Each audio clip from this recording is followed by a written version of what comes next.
औज़ुबिल्लाहिमिनश्शैतानिर्रजीम बिस्मिल्लाहिर्रहमानिर्रहीम। Dear students, अस्सलाम वालेकुम वरहमतुल्लाहि वबरकातुहू। आज की इस वीडियो के अंदर हम डिस्कस करेंगे unit number 6 ninth class physics, उसके न्यूमेरिकल्स। जो सबसे पहले 6.4 numerical number 6.4, a block of wood of density 8 × 10⁻³ kilogram per metre cube has a volume of 60 centimetre cube, find its mass. आपके पास एक वुडन बॉक्स है जिसकी डेंसिटी आपको गिवन है और उसका वॉल्यूम आपको गिवन है, और आपने उसका मैस फाइंड करना है कि उस वुडन बॉक्स जो है वो ब्लॉक है उसका जो है मैस कितना होगा। तो सबसे पहले हम गिवन डाटा के अंदर चेक करते हैं कि density rho is equal to 8 × 10⁻³ kilogram per cubic metre. Volume given है हमें 60 सेंटीमीटर क्यूब, और आपने सेंटीमीटर क्यूब को कन्वर्ट करना है मीटर क्यूब के अंदर। तो चले हम देखते हैं कि आपके पास 1 मीटर होता है, उसके अंदर 100 सेंटीमीटर जो होते हैं, और 1 मीटर के अंदर 10⁻² सेंटीमीटर्स। अब अगर आप 1 सेंटीमीटर निकालना चाहें तो वो आपके पास आएगा 1/10⁻² मीटर। तो यहाँ पे जो 10⁻² है, जब आप इस वैल्यू को ऊपर लेके जाएंगे, शिफ्ट करेंगे, तो वो नेगेटिव में आ जाएगा -2 मीटर। 1 सेंटीमीटर के अंदर 10⁻² मीटर होते। तो आपने सेंटीमीटर के ये क्यूब निकालना है, चूँकि वॉल्यूम है तो वो क्यूबिक मीटर होता है। तो आप दोनों साइड का क्या कर लें, यहाँ पे क्यूब ले लें, तो यहाँ पे सेंटीमीटर का क्यूब बन जाएगा और यहाँ पे भी मीटर का क्यूब बन जाएगा। ये जो 3 है, ये 3 2 आपके पास आ जाएगा -6 और मीटर क्यूब बन जाएगा। तो it means 1 centimetre cube is equal to आएगा 10⁻⁻6 मीटर क्यूब। तो यहाँ पे आपके पास क्या हुआ, 1 सेंटीमीटर क्यूब जो है वो 10⁻⁻6 मीटर क्यूब के बराबर है। तो आपने सेंटीमीटर क्यूब को मीटर क्यूब के अंदर कन्वर्ट करना है। तो यहाँ पे ये जो आपके पास वॉल्यूम है वो आएगा 60 × 10⁻⁻6 मीटर क्यूब। तो फाइंड हमने करना है जी मैस ऑफ ब्लॉक वुड, जो उसका मैस जो है वो हमने फाइंड करना है। तो सबसे पहले हमें पता है, वी नो डैट जो आपके पास डेंसिटी होती है वो रेशियो है मैस ओवर वॉल्यूम। तो मैस को हम m से रिप्रेजेंट करते हैं और वॉल्यूम को v से। तो फार्मूले के अंदर हमें डेंसिटी गिवन है, वॉल्यूम गिवन है, और हमने मैस जो फाइंड करना है। तो हम क्या करते हैं कि इस वॉल्यूम को उधर मल्टीप्लाई कर देंगे तो वो आ जाएगा आपके पास m is equal to ρv। तो यहाँ पे हम वैल्यूज़ पुट करेंगे, पुटिंग वैल्यूज़। तो आपके पास डेंसिटी की जगह पे आपने डेंसिटी की वैल्यू पुट कर दी और वॉल्यूम की जगह पे वॉल्यूम की वैल्यू पुट कर दी। तो यहाँ पे 8 × 60 करेंगे तो आपके पास आएगा 480, और 10⁻³ as it is, 10⁻⁻6 as it is. अब बेस चूँकि इनकी दोनों की सेम है, तो आप एक बेस के ऊपर दोनों पावर्स इकट्ठी करेंगे तो आपके पास आएगा 3 - 6। तो 3 में से 6 माइनस करेंगे तो आएगा -3। 480 × -10⁻³ तो यहाँ पे जो -3 पावर है, तो अगर आप इसको साइंटिफिक नोटेशन ख़त्म करके कॉमन नोटेशन, आम नोटेशन में लिखें तो आपके पास आ जाएगा किलोग्राम की सूरत में 0.48 किलोग्राम। तो जो उस ब्लॉक ऑफ वुड जो है उसका मैस जो है वो आपके पास आएगा 0.48 किलोग्राम। इसके बाद है आपके पास 6.45, a brick measure 5 centimetre, 10 centimetre and 20 centimetre. ये उसने उसकी डायमेंशन बताई हुई है आपके पास। If its mass is 5 kg, calculate the maximum and minimum pressure which the brick can exert on a horizontal surface. कि आपने उसका मैक्सिमम प्रेशर और मिनिमम प्रेशर बताना है जब आपने उस ब्रिक को हॉरिजेंटली क्या किया, रिप्लेस किया हुआ है।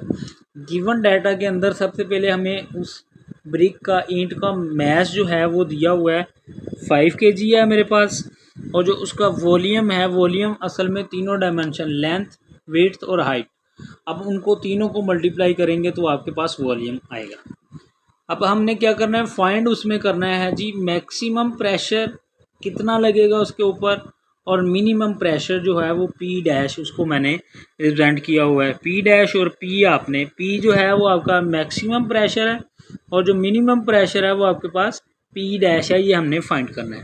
तो सोल्यूशन के अंदर फर्स्ट वी कैलकुलेट फोर्स। हम क्या करते हैं, हमारे पास फोर्स नहीं है क्योंकि आपको पता है जो प्रेशर है वो असल में फोर्स पर यूनिट एरिया होता है। तो हम सबसे पहले क्या करेंगे, एरिया फाइंड कर लेंगे और फोर्स फाइंड करेंगे। तो फोर्स फाइंड करने के लिए सबसे पहले हमें पता है कि आपके पास जो फोर्स होती है वो होती है W, और W is equal to mg। Mass आपके पास गिवन है, मैस है 5 kg, और ग्रेविटेशनल एक्सेलरेशन वो आपके पास ग्रेविटी की वैल्यू 10 होती है। तो आपके पास जो फोर्स आएगी वो 50 न्यूटन आएगी। अब हमने देखना है कि मैक्सिमम प्रेशर कब होता है। जैसा कि हमने फार्मूला पढ़ा है कि जो प्रेशर है असल में इज इक्वल टू होता है फोर्स पर यूनिट एरिया।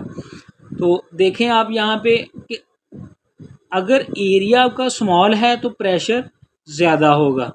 तो अब हम बात कर रहे हैं मैक्सिमम प्रेशर की, कि ज़्यादा से ज़्यादा प्रेशर कब होगा, जब आपका सरफेस एरिया कम होगा।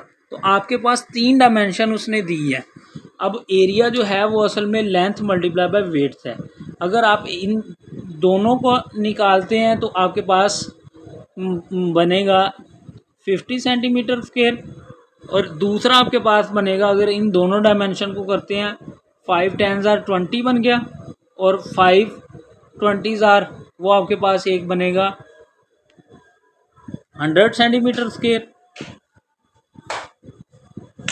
और एक जो है आपके पास बनेगा 10 मल्टीप्लाई बाई 20, तो यानी कि 200 सेंटीमीटर स्क्वायर। अब आपके पास प्रेशर जो है वो मैक्सिमम कब होगा, प्रेशर आपके पास मैक्सिमम होगा जब आपका सरफेस एरिया कम होगा। तो आप इसमें देखें, इस केस में आपके पास सरफेस एरिया कितना बन रहा है, 50 सबसे मिनिमम एरिया है। तो हम यहाँ पे मैक्सिमम प्रेशर के अंदर क्या करेंगे, मिनिमम एरिया लेंगे, कौन सा, 5 मल्टीप्लाई बाय 10 वाला 50 सेंटीमीटर स्क्वायर। जैसे मैंने आपको पहले सिखाया कि 1 मीटर के अंदर कितने सेंटीमीटर होते हैं। अब हम सेंटीमीटर स्क्वायर, क्यूबिक मीटर नहीं है, अब यहाँ पे स्क्वायर है। तो अब यहाँ पे 1 मीटर जो है वो सेम उसी तरह 10 की पावर 2 सेंटीमीटर के बराबर होता है, और 1 सेंटीमीटर जो है वो 10 की पावर -2 मीटर के बराबर। और अगर 1 सेंटीमीटर स्क्वायर निकालना चाहें तो वो 10 की पावर -4 मीटर स्क्वायर के बराबर।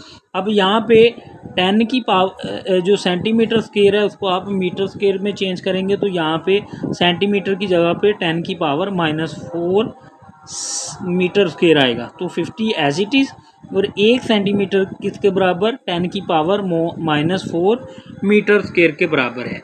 ये साथ में आपको मैंने जो है वो फाइंड करके बताया हुआ है।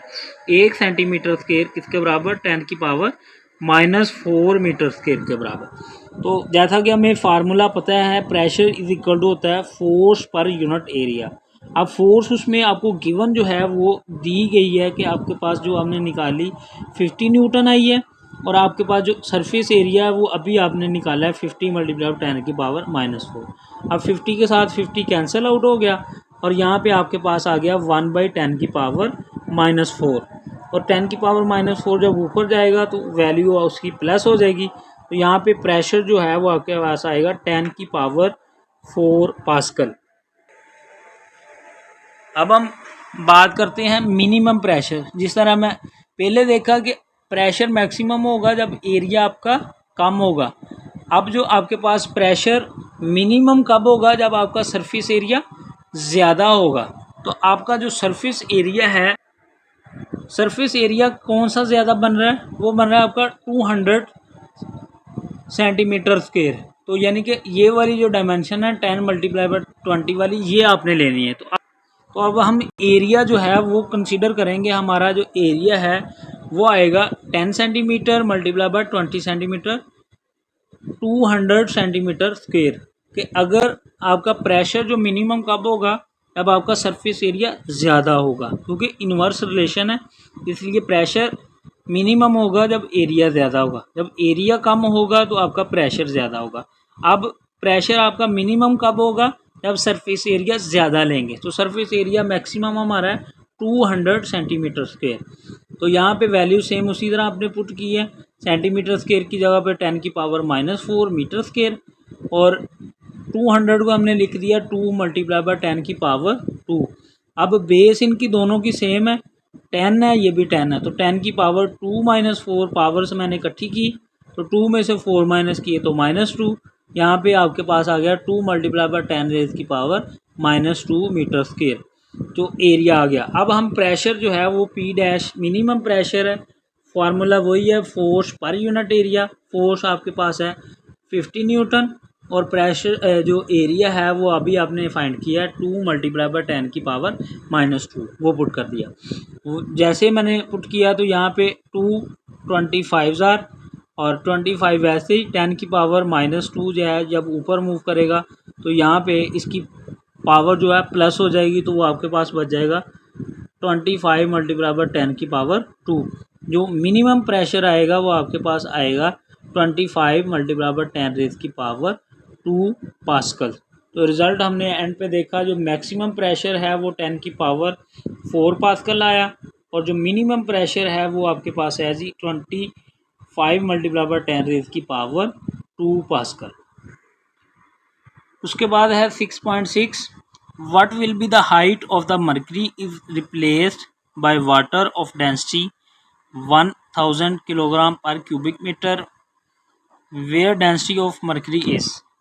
जहाँ अब आपने क्या कह रहा है कि जो आपके पास हाइट जो है वो आपने फाइंड करनी है मरकरी की, जब आप उसने रिप्लेस किया है वाटर को उसके साथ, जिसमें वाटर की डेंसिटी जो है गिवन है और आपको मरकरी की जो डेंसिटी है वो गिवन है। सबसे पहले हमें गिवन है, हमें मालूम है कि फॉर मरकरी की जो हाइट होती है वो 0.76 मीटर है, ये आपने याद रखनी है।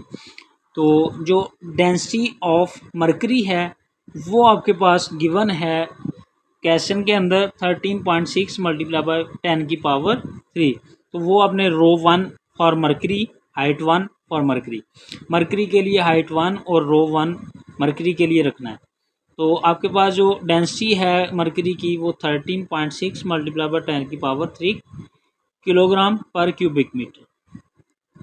फॉर वाटर के लिए जो डेंसिटी गिवन है वो हमें 1000 है, और जो हाइट ऑफ वाटर है जिसको आपने रिप्लेस किया है वो आपने हाइट जो है असल में फाइंड करनी है। सोल्यूशन के अंदर देखें, as pressure should be equal in both cases, इन दोनों केसेस में प्रेशर इन लिक्विड या मरकरी क्या होगा आपके पास इक्वल होगा। तो यहाँ पे हम रख लेंगे P1 is equal to P2 या P2 is equal to P1। तो आपके पास जो है P2 वो प्रेशर है, इसकी वजह से हमें कॉमन जनरल फार्मूला याद है P is equal to rho GH।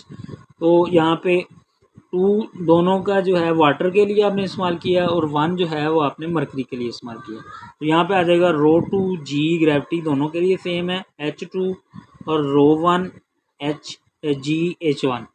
अब यहाँ पे G से G कैंसिल हो जाएगा, और H2 असल में हाइट आप फाइंड करना चाहते हैं तो आपके पास H2 आ जाएगा रो 1 H1 ओवर रो 2। वैल्यूज़ पुट कर दो इसमें, तो रो 1 की जगह पे आपके पास जो उसकी वैल्यू है वो है 13.6 मल्टीप्लाई बाय 10 की पावर 3, और जो आपके पास H1 है मरकरी की हाइट है वो 0.76 है, और आपके पास जो डेंसिटी ऑफ वाटर है वो 1000 है। अब 10 की पावर 3 जो है वो असल में 1000 होता है।